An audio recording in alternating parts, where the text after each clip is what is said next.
são que nós chamamos de xenobióticos, porque eles são... a estrutura molecular deles é como se fosse uma gordura. Então, o que acontece? É uma interação. Vocês já fizeram aquele molho de tomate, guardaram num potinho de plástico, que o potinho ficou vermelho? Nunca mais você tira aquilo de lá. Por quê? Porque a gordura do tomate foi pro plástico e a do plástico foi pro tomate. E foi pro seu corpo e sabe lá Deus o que aconteceu. Então, gente, vamos desde já cuidar de não estar contaminando o nosso bebê.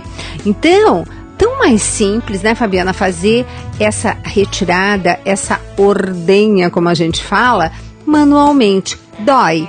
Não dói, então. A amamentação, a ordenha, né, a retirada do leite, quando ela é feita também com a técnica adequada, a mulher não sente dor, é uma coisa muito simples de fazer, não é uma coisa complicada. E quando a gente começa a colocar assim, precisa de bomba, precisa disso, precisa daquilo... Muito complicado e custo, né? Custo e muita parafernália em torno de um processo que precisa ser mais natural, né? Exato, mais simples. Que em casa mesmo ela resolve com suas próprias alternativas caseiras, né? E Fabiana, eu queria muito aproveitar aqui e falar o seguinte, muitas pessoas podem guardar esses vidros e doar depois, não podem? Sim, podem. Agora, como que se procede, por exemplo, eu tomo café instantâneo, nossa, jogo fora essas embalagens de vidro, apesar que eu sempre falo para não jogar, porque você pode guardar sempre alguma coisinha lá. Mas vamos supor se alguém tem vidro de maionese, vidro de café solúvel, ela guardando, para quem e como que é o processo da doação desse vidro? Então, os bancos de leite, pessoas, né, que trabalham em bancos de leite, às vezes até fazem campanhas de doação de vidro, porque isso é um utensílio que se usa bastante em bancos de leite, porque assim como a gente recomenda que faça em casa, nos bancos de leite a gente também usa esse tipo de vidro para fazer o armazenamento do leite, que depois vai ser processado e utilizado, enfim, para outras funções que não essa de retorno ao trabalho, né? Mas a gente acaba usando também esse mesmo tipo de recipiente. Então é possível doar dessa forma e coisas que já sugeri, assim, em momentos de trabalho, por exemplo, na sua própria comunidade, onde você convive, né? Você pode guardar leites, por exemplo. Vou citar um exemplo meu pessoal. Quando eu voltei a trabalhar, quando eu tive meu terceiro filho, eu passei por esse processo de retirada de leite, armazenamento e tal, e tinha lá meus vidrinhos. Depois passou um determinado tempo que outras pessoas conhecidas também viveram isso, então eu doei meus vidrinhos para essa pessoa. Então acho que isso é uma coisa interessante. Então em comunidades que tem pessoas, que tem mulheres que estão gestantes, mulheres que voltam a trabalhar, pode-se criar esse intercâmbio, esse vínculo que é uma coisa bacana. Que aproxima também as pessoas. Não, e você falou uma coisa tão interessante, porque assim, Madre Teresa de Calcutá, ela diz que às vezes nós somos o único evangelho que o nosso irmão lê. Traduzindo isso agora para esse detalhe que você colocou, de ver uma mãe que armazena o seu leite para oferecer para o seu filho, de repente estimula outras mulheres a não fazerem aquilo um bicho de 7 cabeças, né? Exatamente. E pode ser feito sim. Então, agora, por exemplo, se essa pessoa está assim armazenando vidros, ela liga para quem? Para o banco de leite? Como é que é esse processo? Pode, por exemplo, se é uma pessoa que ela está guardando vidros na casa dela, para doar. Ela pode fazer um contato, por exemplo, com um banco de leite e esse banco de da leite sua cidade. Da cidade. Tem banco de leite em todas as cidades? Não em todas as cidades, mas em boa parte das cidades. Então a gente tem uma grande rede de bancos de leite no Brasil, né? Normalmente eles estão associados também a hospitais amigos da criança, né? Que tem todo então um processo de trabalho em favor, né, da promoção, da proteção e apoio ao aleitamento materno. Então isso é possível. Uma outra coisa que também é possível, por exemplo, nas unidades básicas de saúde. Também uma coisa que me recordo aqui de tempos meus de trabalho ligados diretamente à assistência.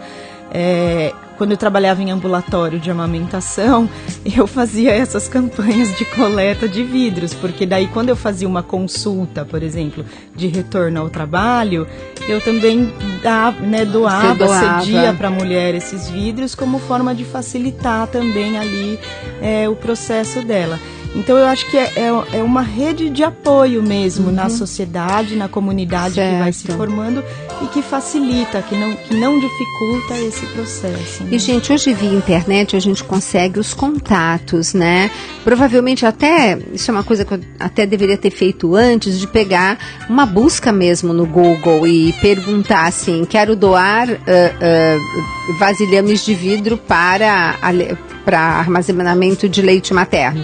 Provavelmente vocês vão ter uma lista e seguramente na internet também vocês encontram os hospitais amigos da criança. Sim. Liguem, quer dizer, é aquele algo a mais, né, que a gente faz para a comunidade e que se todo mundo fizer um pouquinho, né, Fabiana, é tão importante. E o programa Mais Saúde tem exatamente esse foco de alertar. Puxa vida, é mesmo, vou jogar fora, porque agora eu já tenho todos os meus temperinhos guardados nos vidrinhos, a partir de agora esse vidrinho vai sobrar. Não, vamos coletar, armazenar, para poder então doar. Bom, aí nós estávamos falando que então essa mãe pode estar esterilizando esse vidro, de que maneira? Fazendo então a coleta diretamente na boca do vidro, né, aparamentada, com máscara, touquinha para não cair cabelo, fecha imediatamente e imediatamente vai para o freezer. Exatamente. Põe uma etiqueta com a data. Sim, seria bom, porque como tem uma validade... 15 dias. 15 dias, então é interessante que ela identifique, porque depois, nesse estoque, ela vai usando os mais antigos, né? À medida que ela vai fazendo estoque e que o bebê vai recebendo esse leite, então ela vai usando os mais antigos. Para usar, tá tudo congeladinho. Como que ela tem que proceder no descongelamento? Você também recomenda que de um dia para o outro a gente tire do freezer e descongele na geladeira? Ou esse descongelamento tem que ser feito direto como você mesmo disse no programa Mais Saúde, banho-maria desligado? Isso. Então, só um detalhe também em relação a isso que eu acho que é importante. Às vezes, por exemplo, vamos supor que é um vidro grande, sei lá, um vidro de 500 ml, vamos supor. Para ela encher um vidro de 500 ml, demora um pouquinho. Então, mesmo que não encha ele completamente, não tem problema. Às vezes é preferível ter mais vidros e guardar em porção menor, que isso facilita com que não haja desperdício desse leite quando ele for descongelado, porque o bebê vai tomar uma determinada quantidade, às vezes não vai tomar 500 ml de leite, por exemplo, na ausência da mãe, né, num período todo de ausência da mãe. Então, acho que esse é um detalhe importante. Porque a gente não pode guardar, viu? O que o bebê não consumiu tem que ser descartado. Exato. Mas agora você me fez me deu um alerta que talvez essa mãe esteja perguntando, bom, se eu, por exemplo, armazeno 500 ml, mas meu bebê está tomando, sei lá, 200 ml. Aqueles 500 eu posso mandar, vamos supor, para a creche, e aí a creche usa os 200 e na próxima mamada os outros 200? Pode. Se for dentro do prazo, então, de 12 horas 12 horas de consumo. Porque 12 horas é o tempo que o leite pode ficar resfriado, certo? Então guarda na geladeira. Guarda na geladeira, então eu descongelo e ele fica guardado na geladeira. E isso facilita para quem é o cuidador, né? Porque no momento é difícil você descongelar o leite na hora que você vai ter que oferecer para o bebê, porque aí o bebê vai estar chorando, quer dizer, ele tem uma solicitação de cuidado ali naquela hora. Então, isso tem que ser preparado previamente, né? Então, para bebês, por exemplo, que não vão ficar em casa, né? Isso. Que vão para a creche, por exemplo. Essa mãe pode, então, levar, ela pega esse leite que tá, vamos supor, ela vai sair de manhã com esse bebê, ela pode levar esse frasquinho numa sacola térmica, numa sacola congelado, aí ele vai ser descongelado. Então descongela no local. No local, aí vai ficar resfriado, né? Então, numa geladeira. E aí, bem pertinho do momento do oferecimento, é que vai fazer um aquecimento desse leite. Gente, então, isso depende um pouco também, assim, da rotina.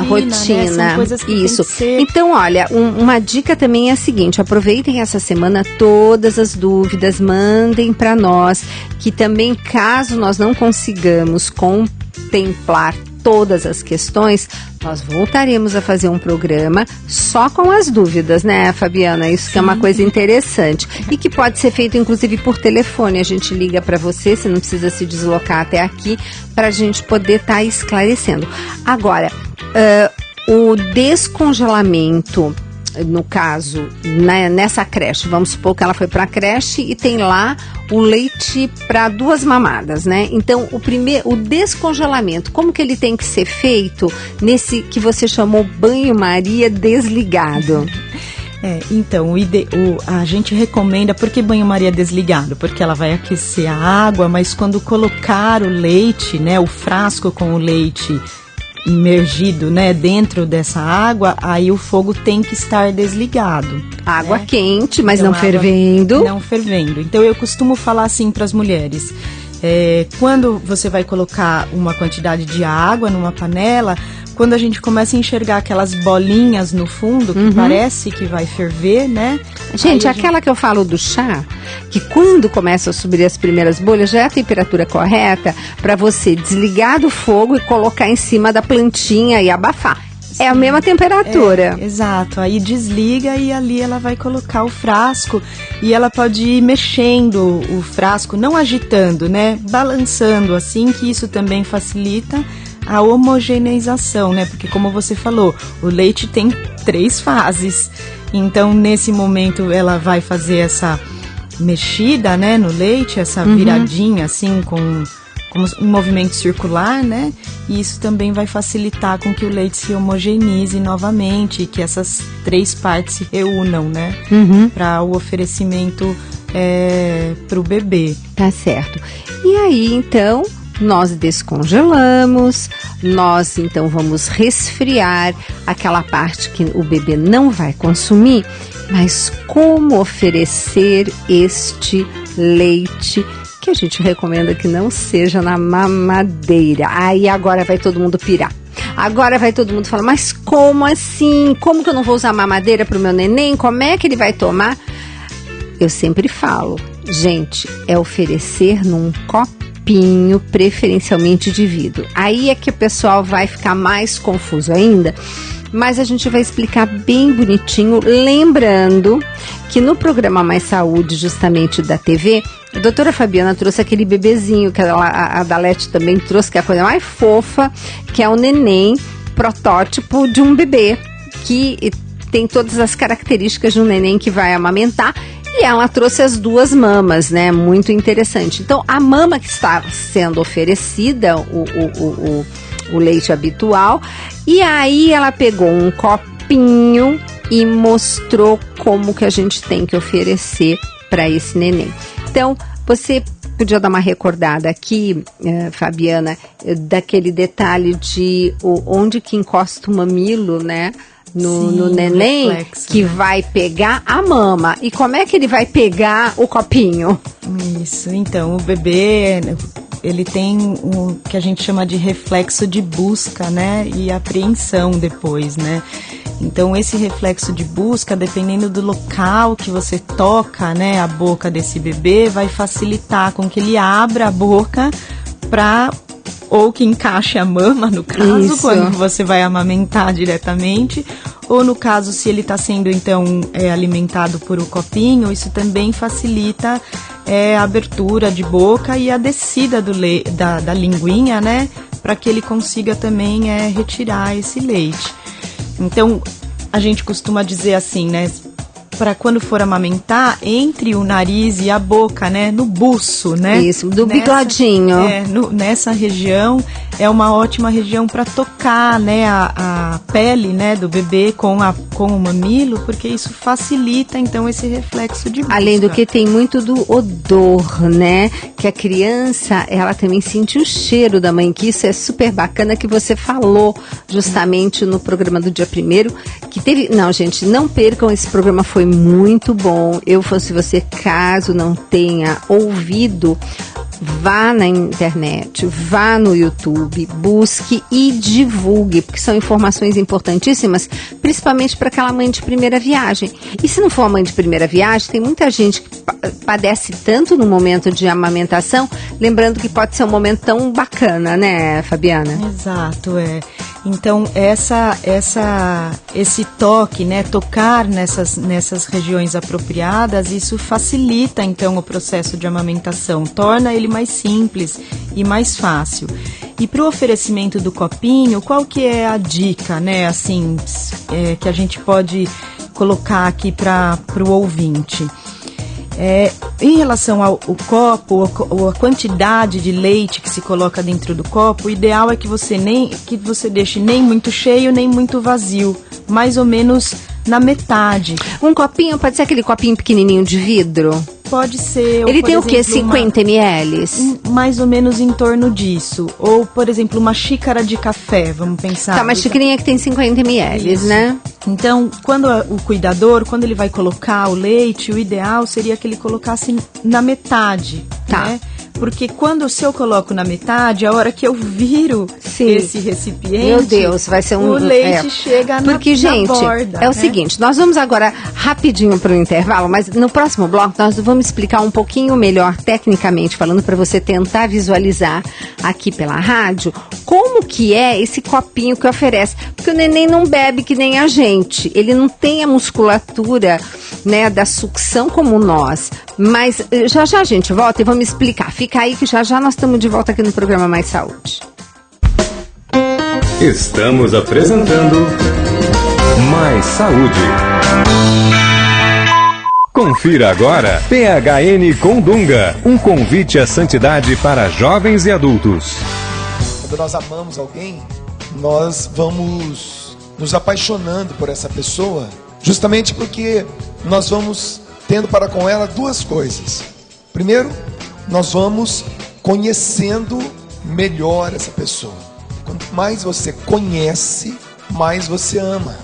E conhecendo essa pessoa e amando essa pessoa, mais você vai acreditando nessa pessoa. São essas duas coisas que fazem, por exemplo, um casamento feliz.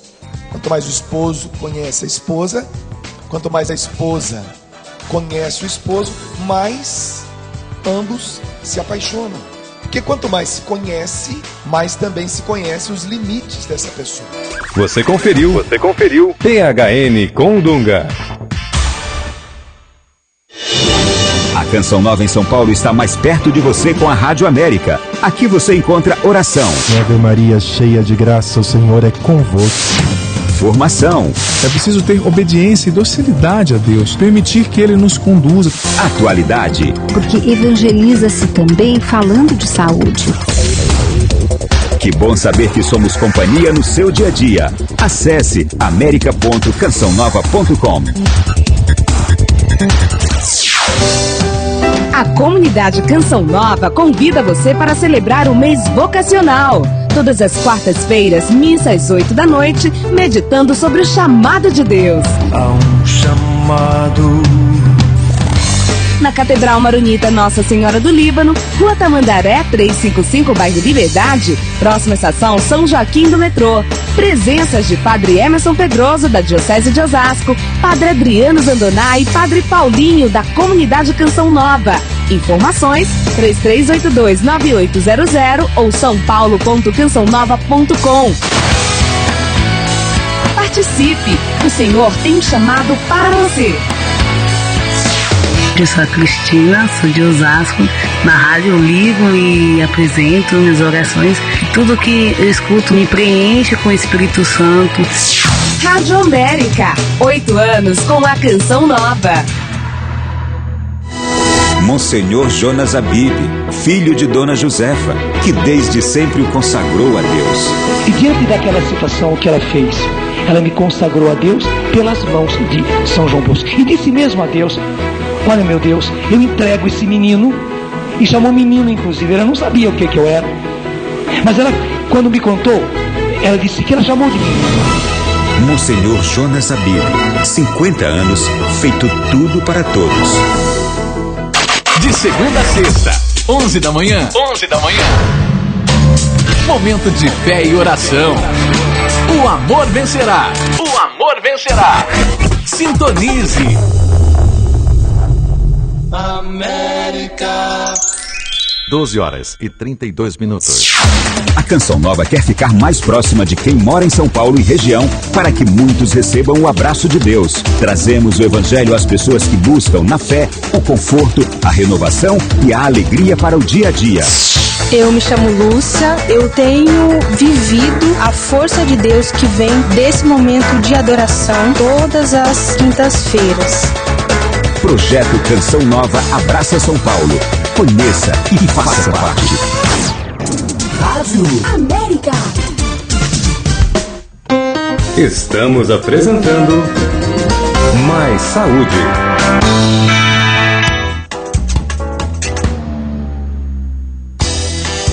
Retornando o programa Mais Saúde, que hoje contempla, assim como toda semana, a Semana Mundial da Amamentação. Vocês sabem que eu, como nutricionista, ainda mais nutricionista funcional, sou enlouquecida pela amamentação, promovo o máximo possível, tentamos desmistificar uma série enfim, ai, meu leite é fraco, né? Não tem essas coisas, gente. Nós temos, assim, que realmente batalhar para que todas as mulheres tenham o direito de poder amamentar os seus filhos, porque isso vai fazer toda a diferença na saúde dessa criança, inclusive no quesito, no tocante à obesidade.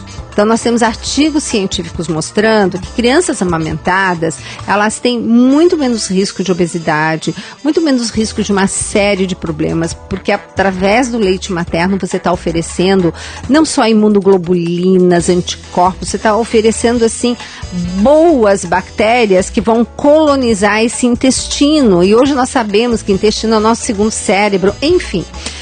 Mas então, o programa dessa semana, todos os dias nós estamos contemplando a amamentação. Hoje, novamente, recebendo a doutora Fabiana Müller, que é enfermeira obstetra, mestre em enfermagem pela USP, que se dedica incessantemente nessa tarefa. Ela é membro do IBFAM do Brasil, que, se Deus quiser, a gente vai conseguir falar a respeito. Se não der, a gente faz um outro programa sobre isso, que também é muito bacana. E nós estamos assim, meu Deus do céu, como oferecer o leite coletado num copinho para o meu neném? Bom, antes de falar isso, vamos entender por que evitar de oferecer justamente na mamadeira. Qual é a diferença do neném pegar a mamadeira e pegar o bico do peito? O bico da mamadeira e o bico do peito. O que pode acontecer se eu oferecer simultaneamente? Por exemplo, eu dou a mamada de manhã em casa, durante o dia oferecem a mamadeira com o meu leite materno e à noite vou lá eu voltar a dar a mamada no meu peito. O que pode acontecer? Então, é uma diferença funcional, né? Ou seja, a musculatura que o bebê usa para mamar o peito é diferente de uma musculatura que se usa para sugar um leite que está na mamadeira, né? Chupar um leite. Gente, é que nem o teu neném chupar um canudo. Isso. Com uma bebida. Consegue? Ele sabe lá fazer aquele movimento assim que você tem que justamente... você muda completamente a musculatura que vai ser solicitada. Exato. E lembrando que o período de amamentação, naquele movimento de ordenha que a gente fala também, né? Que o neném também, ele faz o movimento de ordenha, né? O que acontece com a musculatura desta criança durante todo esse processo? Então isso a gente até diz assim, que é um benefício da amamentação. Ou seja, quando a criança mama o peito da mãe, né? Sem o uso de utensílios de bicos, chupetas e mamadeiras, Então essa amamentação do ponto de vista do exercício muscular, da face, ela vai estar potencializada, porque o bebê vai ter então desenvolver melhor essa musculatura orofacial, que vai prepará-lo então para atividades futuras, ou seja, para depois a mastigação, a melhorar a deglutição dele para alimentos sólidos, para depois a fonação, então, que é as falas, né, as primeiras palavras. Então, isso tudo tem um envolvimento direto. Quando há interferência de outros utensílios, então, isso pode ocorrer uma coisa que a gente chama de confusão de bicos. E aí, então, essa grandiosidade, né, em relação ao exercício da musculatura que o bebê faz com a amamentação, quando isso é compartilhado com outros tipos de utensílios, isso pode reduzir, né, essa ação. E pode, inclusive, trazer malefícios no sentido da respiração do bebê, também da fonação, ou seja, quando um bebê mama do peito, ele vai aprender a fazer uma respiração nasal, que é uma respiração fisiológica. Quando a gente utiliza uma mamadeira ou uma chupeta, por exemplo, isso também pode estar interferindo e induzindo um padrão de respirador bucal. E essa respiração bucal tem uma série de interferências depois na saúde dessa criança e na saúde depois desse indivíduo adulto, né? Gente, olha o que é a gente pular essa etapa na vida de uma criança. Então, veja bem, olha quanta coisa interessante. Eu lembro que no programa do dia 1º, a doutora Fabiana até comentou que quando tem uma boa pega, não tem espaço para a criança engolir ar. Então, só de você pegar o bebê, como ela falou, que já tá lá dormindo gostosinho, porque soltou a mama, que tá todo soltinho, e deixá-lo um pouquinho de pé, e não de ficar sacudindo a criança, batendo nas costas, porque ele tem que regurgitar. Isso é uma outra realidade, essa é a realidade mamadeira. Entendeu? Agora, a realidade da boa amamentação é completamente diferente, e eu acho assim que os benefícios todos que não são levados em conta, esse detalhe da respiração, quanta criança respirando e dormindo de boca aberta.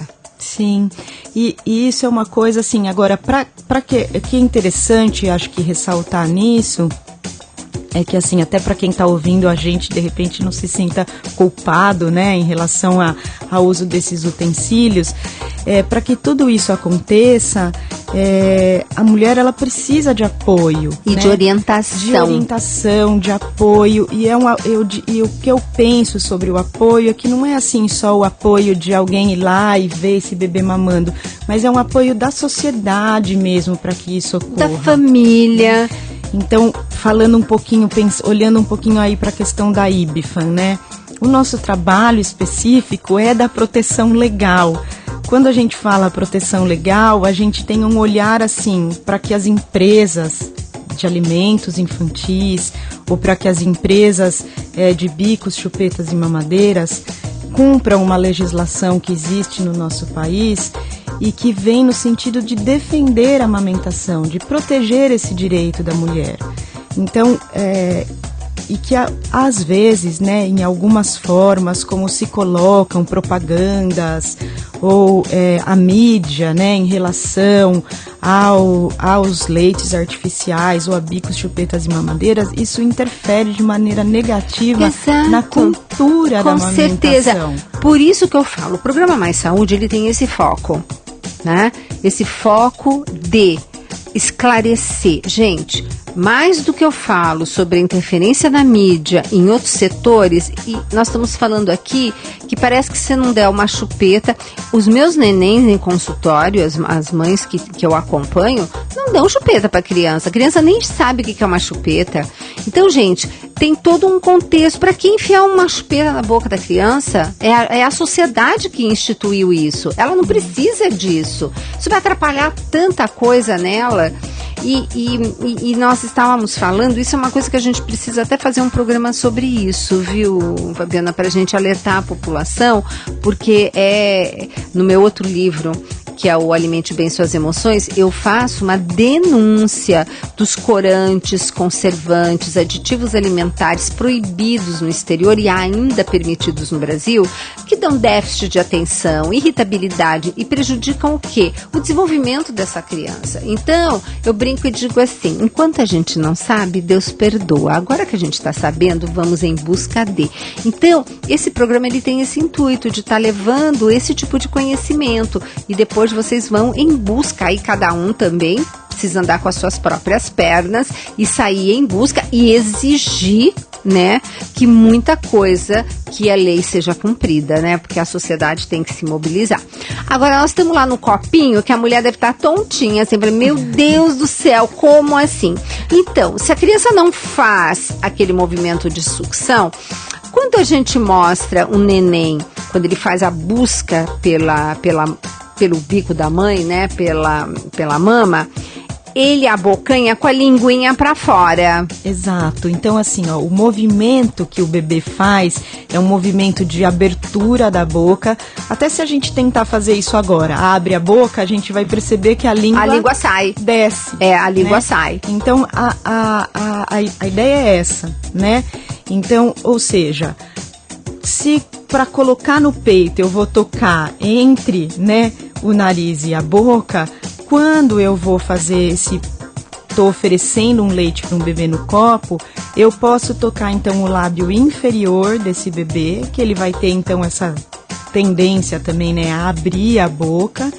E como eu disse anteriormente, se esse copo estiver meio cheio, né, meio vazio, meio cheio, na metade, a gente vai dar uma pequena viradinha que no momento que a criança abre a boca e essa língua, ele já vai encostar, vai sentir na ponta da língua porque, leite, gente, e isso vai estimular, então, com que ele faça o movimento de ordenha. O que é muito bonitinho é que quando estimula no lábio de baixo, né, no lábio inferior com o copo, ele põe a linguinha dentro do copo para buscar o leite. É que nem um gatinho. Ele, na verdade, o movimento que ele faz dentro do copo é como se fosse um gatinho tomando leite, não é? Isso mesmo. Então, gente, é totalmente uma abordagem. A gente pegou muito bem isso no foco. Então, gente, vão hoje, assim, depois que acabar o programa Mais Saúde na sexta-feira, que é a 1h, desliga não. Abaixa o som da rádio Canção Nova e liga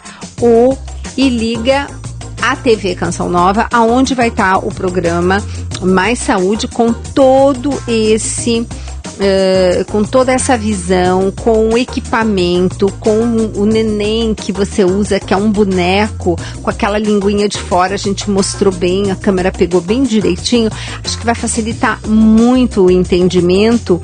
E eu gostaria até que vocês dessem o seu testemunho, né, de quem depois desses programas acabou fazendo e dando certo, né, porque o pessoal liga e fala com a gente. Sim, isso é totalmente possível, mas frisando novamente, assim, né, precisa ter apoio, precisa ter acompanhamento, não é uma coisa, a mulher, ela precisa se sentir empoderada para realizar isso, porque isso também vai um pouco contra a cultura que está imposta aí na sociedade. Então ela precisa ter essa força, né, de se sentir fortalecida. Para isso, ela precisa acreditar e o profissional que acompanha essa mulher também precisa acreditar nisso, da mesma maneira, né? Fabiana, sabemos que tem algumas mulheres que acabam tendo um problema de uma rachadura, um problema no bico, né? E que o quanto isso é complicado, mas que existem sim aquelas que insistem e conseguem, tá? Não é fácil, mas existe sim essa possibilidade. A gente pode até depois estar chamando mulheres que dão testemunho de como isso é possível e eu acho que isso como você falou, dá mais segurança, inclusive, para essa mulher que quer amamentar essa criança.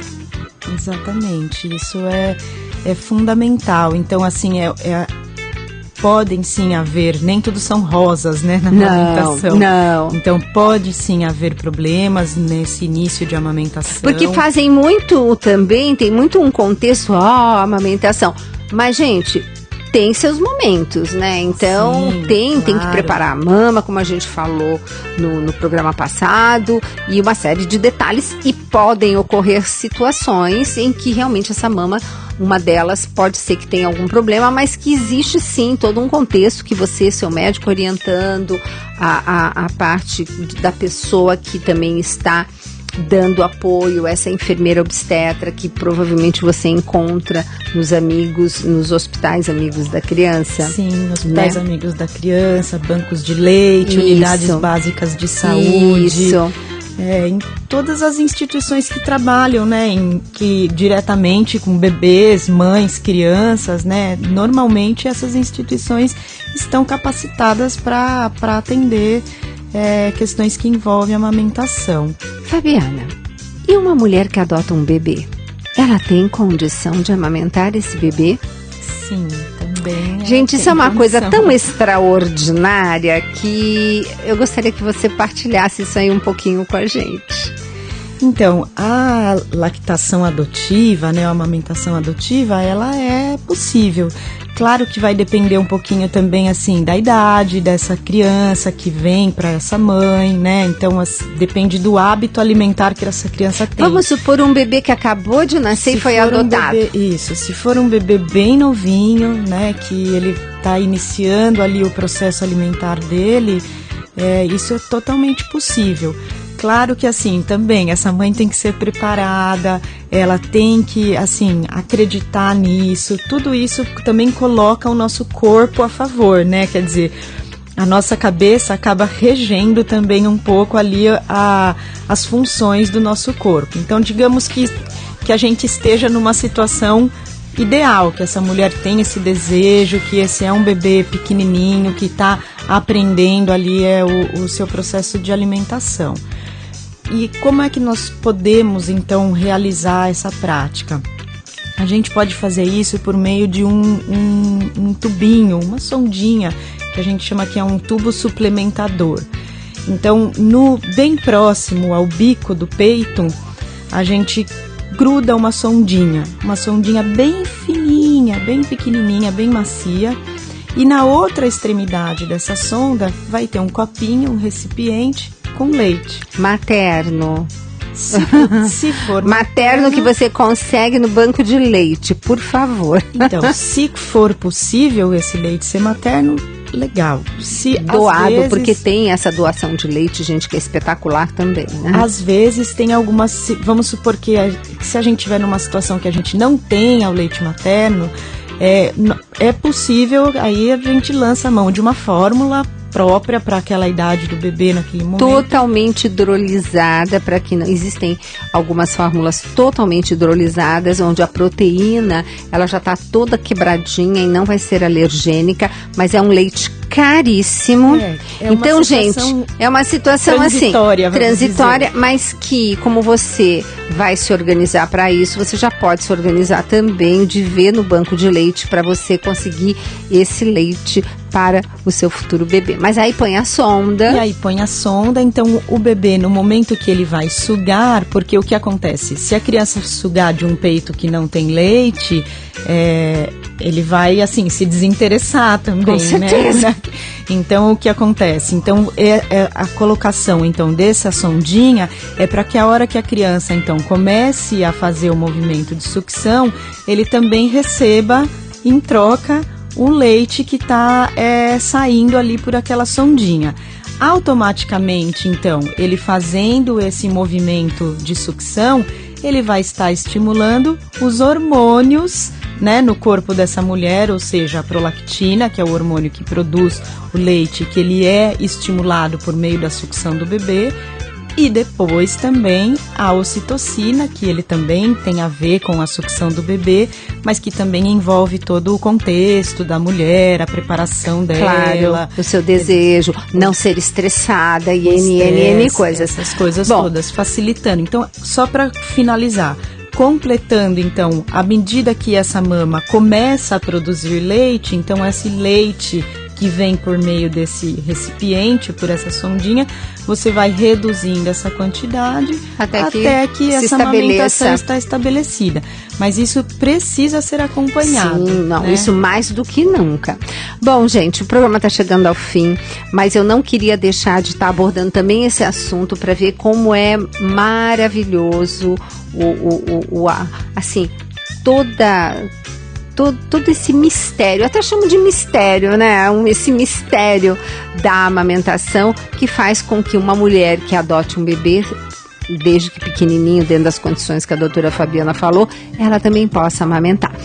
Fabiana, obrigada mais uma vez pela sua disponibilidade. Você vai voltar mais vezes. Eu quero que você volte sim para nós estarmos falando de todo esse trabalho do IBFAM para a gente realmente estar alertando a população de tomar cuidado com uma mídia que só tem interesse em favorecer as vendas dos seus respectivos produtos no mercado.